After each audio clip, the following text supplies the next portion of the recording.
My channel blogging you ছোট লোক আছে। তো আমরা এখন যাচ্ছি হসপিটালে। এটা ভাই প্যান এটাকে নিয়ে যাচ্ছি, একটা ভাইকে দিয়ে দেবো। যাচ্ছি হসপিটালে, আজকে চেক আপ হবে আমার। আর কালকে আমরা আজকে ওই বাড়িতে থাকবো। কালকে আমার এই সেলাইটা খুলবে, ও সেলাইটা কাটবে বলে কালকে, তো একেবারে কালকে কাটি আমরা বাজার করে এখানে চলে আসবো। তো ওই জন্য একেবারে বেরোচ্ছি রেডি শিডিউল হয়ে। তো এই যাচ্ছি হসপিটালে, জানি আমার কিছু হবে না, করছে যে আমার সবার আগে এখন ঠান্ডা জল কিনবে, একটা ঠান্ডা জল আমার প্রয়োজন। আমার বমি হবে, আমার এখন থেকেই পেটটা গোলাচ্ছে, পেট বলছে বমি আমি আসছি। হসপিটালে ঢুকলে মাথা ব্যথা, বমি, অজ্ঞান হওয়া এটা লেগেই থাকে। না এখন দেখ আমি এমনি সময় তো বাইরে বেরোই, একটু দুর্বল লাগে না, আজকে বেরোচ্ছি, আজকে আমার শরীরটা কাঁপছে। চলো তুমি তোমার শরীর কাঁপাও আর আমি ব্লগটাকে, আমরা এখন চলে এসেছি হসপিটালে। এক্ষুনি বলছিল তুই হয় ব্লগে ধ্যান দে না শর্টসে দে, কারণ আমি দুটো একসাথে করতে পারবো না। হ্যাঁ আমি বলছি আমি তোর ছাড়া খারাপ করে ধ্যান দিতে পারবো না, কারণ আমার নেচার খারাপ। তো নেচার খারাপ, তুই দুটো তিনটে ধ্যান দিতে পারবে। শয়তান তুই। এখন যাচ্ছি খুশি খুশি, ঠিক আছে? একটু পরে কাঁদবে। না কাঁদবো না, যদি খালি বমি করবে করবে বলিস না। ওই কাম অন কাম অন। বলে বলে বলে বলে শুনে না, এত ওষুধ খেতে বলি, এত কিছু করি, কোনো কথাই শুনবে না। এখন না আমার কান্না পাচ্ছে, ওরকম বলিস না। আর সব থেকে বাজে কথা হচ্ছে কি, আমাকে ডাক্তার দেখাতে আসলে চেক আপ করালে এই যে স্লিপটা দেয়, এটা যেটা সরকারি ওষুধ দেয়, আমি জানি এটাই ওষুধ। কার ডেলিভারি হলো রে বাবা, তো এটাই ওষুধ, আমি এইটাই নিয়ে ঘরে চলে যাই। আমি কোনোদিন না এইগুলো চেক আপ করাই না। এবার না এর মধ্যে আমাকে জুন মাসে দিয়েছিল আমার থাইরয়েড ধরা পড়েছে, তো তার ওষুধ আমি জানিও না। বলবে যে তোমার থাইরয়েড ধরা পড়েছে বা কিছু বললে তো আমরা এটা চেক আপ করবো, ওষুধ কিছুই বলেনি। কিন্তু এখন বললো তোমার তো জুন মাসে ধরা পড়েছে, তুমি এখন ওষুধ খাচ্ছ না? আমি না, আমার তো কোনো থাইরয়েড নেই। বলে লেখা আছে তোমাকে ওষুধ দেওয়া আছে, তুমি এখনও খাওয়ানি, মানে আবার দিয়েছে। আমার কান্না পাচ্ছে, তার কি কমবে আদেও না? আরে কিছু হবে না, কিছু হবে না, আমি তো আছি। ও মা, থাইরয়েড হলে আমি মোটা হয়ে যাবো। আরে মোটা হবি কেন? তোকে আবার তোকে ডায়েটিং করে বলে বাচ্চা হওয়ার সময় কোনো প্রবলেম হয় রে? বাচ্চা হওয়ার সময় প্রবলেম হয়? হ্যাঁ বললো তো, কোনো তো কারণ আছে, নাহলে এটা এরকম আর কিরকম এক্সপ্রেশন দেয়, আমরা বাচ্চা আমরাই ভয় পেয়ে যাবো। বলেছিলাম ঠিক টাইমে ওষুধ দেবে, আর অনেক ওষুধ দিয়েছে, লিখে দিয়েছে এইগুলো কিনতে হবে, এইটা তো এখান থেকে দেবে। নাও আরো কষ্ট, আরো শোনো। ওটা ওষুধের জন্য হয়েছে নাকি? তো ওষুধের জন্য হয়নি, কিসের জন্য হয়েছে? ওষুধের জন্য থাইরয়েড হয়, যাদের থাইরয়েড হয় তারা প্রেগনেন্সিতে। তাই আমি জিজ্ঞেস করলাম আমাকে কি আজীবন এটা খেতে হবে না এটা কমে যাবে? বললো যাদের প্রেগনেন্সির মধ্যে থাইরয়েড হয় তাদের কমে যায়, আর যদি তোমার এমনি থাকে তাহলে তোমার। আরে কিছু হবে না, তুই বেশি চিন্তা করছিস। চিন্তা করবো দেখি তোর আরো শরীর খারাপ হয়ে যাবে, টেনশন করিস। মোটা হলেও বা কি আছে, আমি কিন্তু আমার কষ্ট হচ্ছে, কিছু হবে না। কিন্তু প্রেগনেন্সির মধ্যে আমি প্রথম থেকে এই আমার 7-8 মাস হতে চললো, প্রেগনেন্সি থেকে কত ওজন বেড়েছে আমি বলছি, 4, 6 কত ওজন বেড়েছে রে? 5-6 কিলো হবে না, 6 কেজি মনে হয়েছে বেড়েছে টোটাল। তাহলে 64 ছিল, এখন 70 হয়েছে। 6 কিলো বেড়েছে, কি হয়েছে তাহলে 8 মাসে আমাদের 6 কিলো বাড়ে, তাও প্রেগনেন্সি অবস্থা। আমি তো বুঝতে পারছি না আমার কি হবে। তো আমরা ওষুধ কিনে নিয়েছি, থাইরয়েডের যে ওষুধটা, আমি সবাইকে বললাম একটু খুলে দেখা না কেমন দেখতে, কেন কৌটো দিয়েছে ছোট্ট, এই ছোট ছোট দানা। কিন্তু যাই হোক, আমার যে থাইরয়েড হয়েছে সেইটাই আমার সব থেকে টেনশনের বিষয়। লাস্টে টেনশন করে করে আমার সুগার না হয়ে যায়। চিন্তা করছি, এত চিন্তা করার কিছু নেই, চিন্তা করলে আরো শরীর খারাপ হয়। আরে আমি তো জানি আগে করে যে থাইরয়েড আর সুগারটা ভালো না, এবার আমার হয়েছে, আমি এটা বুঝছি না যে আমার কমে যাবে নাকি এটা আমাকে আজীবন থাকবে, বা আমি কিরকম আমার চেহারাটা হতে চলেছে। প্রবলেম নেই, ওষুধ খাচ্ছিস তো, আর চেহারা কি আছে? তোকে কি আমি তোকে ছেড়ে চলে যাচ্ছি না? আরে ওটা বুঝতে পারছিস না, আমি তো এমনি বদলে আর উঠতে পারি না। আমাকে ধরে তুলে আমাকে খুব মুখ করে সোমনাথের জন্য আমার হয়েছে এইটা। আমি মাকে গিয়ে বলবো তোমার ছেলের জন্য আমার থাইরয়েড হয়েছে, সুগার হবে এবার। আর কার কার এরকম প্রেগনেন্সিতে হয়তো আমি ভগবানের কাছে চাইছি কারণ না হোক, ভয় লাগে।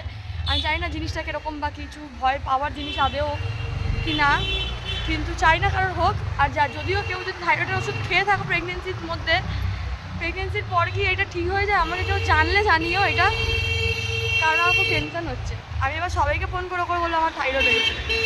সবার আগে ইচ্ছে করে করছি, দেখাচ্ছে আমি ব্লগ করছি, ইচ্ছে করেছে ঘর মারছে। সবার আগে বাবাকে মাকে গিয়ে বলবো আমার থাইরয়েড হয়েছে, আমার শাশুড়িকে বলবো, আমার দিদিকে বলবো, সবাইকে ফোন করে করে বলবো আমার থাইরয়েড হয়েছে। তোর জন্য হয়েছে। চা আমি কি করলাম এখানে? টেনশনে আমার থাইরয়েড হয়ে গেছে। টেনশনে কোন থাইরয়েড হয় না, টেনশনে সুগার হয়, সুগারটা আমার হয়নি, সুগার হয়, এসব হয়, প্রেসার লো হয়ে গেছে। টেনশনে আমার প্রেসার লো, আমার প্রেসার একদম লো। টেনশনে হয় না, প্রেসার লো হয় না আরে খেলে না প্রেগন্যান্সিতে, টাইমে পুরো প্রেগন্যান্সিতে আমার ওয়েট কত কেজি বেড়েছে, কত কেজি বেড়েছে রে? 6 তো? হ্যাঁ 6 কেজি বেড়েছে। মানে বুঝতে পারছো আমার আমি কিরকম টেনশনে আছি? নাহলে আমার প্রতি মাসে মাম্মাম যখন পেটে ছিল প্রথম মাস থেকে আমার 9 মাস, ক মাসে বাচ্চা হয়েছে, 9 না 10 যাই হোক এটা হবে, ধরো না প্রতি মাসে আমার 2 কেজি করে বেড়েছে। আর আমার এখানে 8 মাসে 8 কেজি বাড়াচ্ছিল না, 8 মাসে 2 কিলো বাড়ার কারণ আছে। এখানে তুই 12টার সময় 1টার সময় ঘুম থেকে উঠবি আর 2টার সময় ব্রেকফাস্ট করবি, কি হবে? এই কথাগুলো শুনে শুনে আমার থাইরয়েড এসে গেছে, তোমরা আর বুঝো। ভোর 4টের সময় করে রাত জেগে যাবে, ভোর 4টের সময় ঘুমালে আর কি হবে? কি মিথ্যা এটা কথা বল, বলে। 3টের সময় 4টের সময় করে ঘুমাবি? তো যাই হোক আমি এখন খুব টেনশনে আছি। তোমাদের সঙ্গে দেখা হচ্ছে পরে। আমার থাইরয়েডের ওষুধ কেনা হয়ে গেছে, তোমাদের দেখাবো। হ্যাঁ দেখতে খুব সুন্দর থাইরয়েডের ওষুধটা। নাচ দেখি, এই দেখো ওর নাকি হাত ভেঙে গেছে, সিঁড়িতে উঠে নাচ করছে আমার শ্বশুরের নাম নিয়ে। জোরে বল কি নাম নিচ্ছিস, জোরে জোরে বল। গৌর হরি সর্দার, সেটা আমার শ্বশুরের নামে। দেখো নাচ করছে আর সিঁড়ির মধ্যে উঠে আবার নাচ করছে গৌর হরি সর্দার। লজ্জা শরম কিচ্ছু নেই, সবাই দেখছে কিন্তু মাম্মাম। আর যারা যারা কমেন্ট করছে বাচ্চাকে আমরা নাচাচ্ছি, আমরা নাচাচ্ছি না, বাচ্চা আমাদেরকে জোর করে নিয়ে নাচাচ্ছে। সবাই কমেন্ট করছে পয়সার জন্য বাচ্চাকে নাচাচ্ছে। বাচ্চা যে কিরকম নাচতে ভালোবাসে, এই দেখো দেখো একটা হাত দেখো, দেখো এক্ষুনি পড়লে গেল।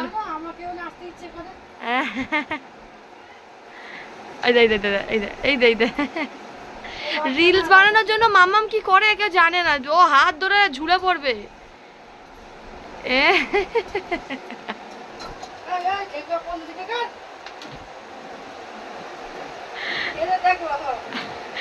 ইস নাচে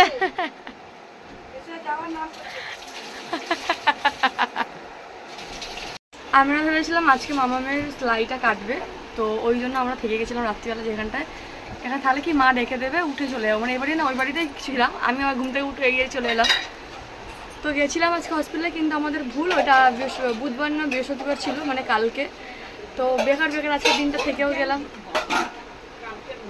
আর সেলাইটাও কাটলো না। তো ওটা কালকে কাটবে। আর মামা এত বদমাশি করে, কি নাচতে ভালোবাসে, কি নাচতে ভালো, রিলস বানানোর জন্য পাগল। ওর পছন্দের গানে ওকে নাচাতে হবে। আর তোমার সঙ্গে ভাবো আমরা পয়সার জন্য নাচি, কিন্তু আমার পয়সার জন্য নাচাই না, ও নাচতে ভালোবাসে। আর মাকে রাগাতে ভালোবাসে, ইচ্ছে করে মাকে রাগাচ্ছে, করে নেচে নেচে আবার বলছে গৌর হরি সর্দার, আমার শ্বশুরের নাম করে আমার মাকে রাগাচ্ছে। আমি কি করবো? আর ঘুম থেকে উঠেই চলেছি মার বাড়িতে। আমি আবার যাবো রাত্রিবেলা ঘন্টা ঘুমাতে। সবাই মিলে একসঙ্গে শুরু গল্প করবা। দিদি আসবে, আবার দূরে থেকে দিদি আসবে কিন্তু, বলে দিচ্ছি। হ্যাঁ তো আমরা তখন ফোন দিয়েছিলাম, আমার বাবা এখন এসছে দোকান থেকে। আমার মেয়ে একটু নালিশ করলো, শোনো, বলছে মিনু আমাকে খেতে দেয়নি, মিনু নিজে ভাত পান্তা খেয়ে উপরে উঠে গেছে, আর আমি যদি খেতে না পারি মিনু পান্তার মধ্যে লঙ্কা দিয়ে খেয়েছে। বল সবাইকে, বলতে কি অবজেকশন আছে বলে দাও, বল। তোর খেতে দেয়নি মিনু? দিদুন খেতে দেয়নি তো? মিনু দিদুন খেতে দেয়নি তো কি খেতে দেবে তাহলে এবার?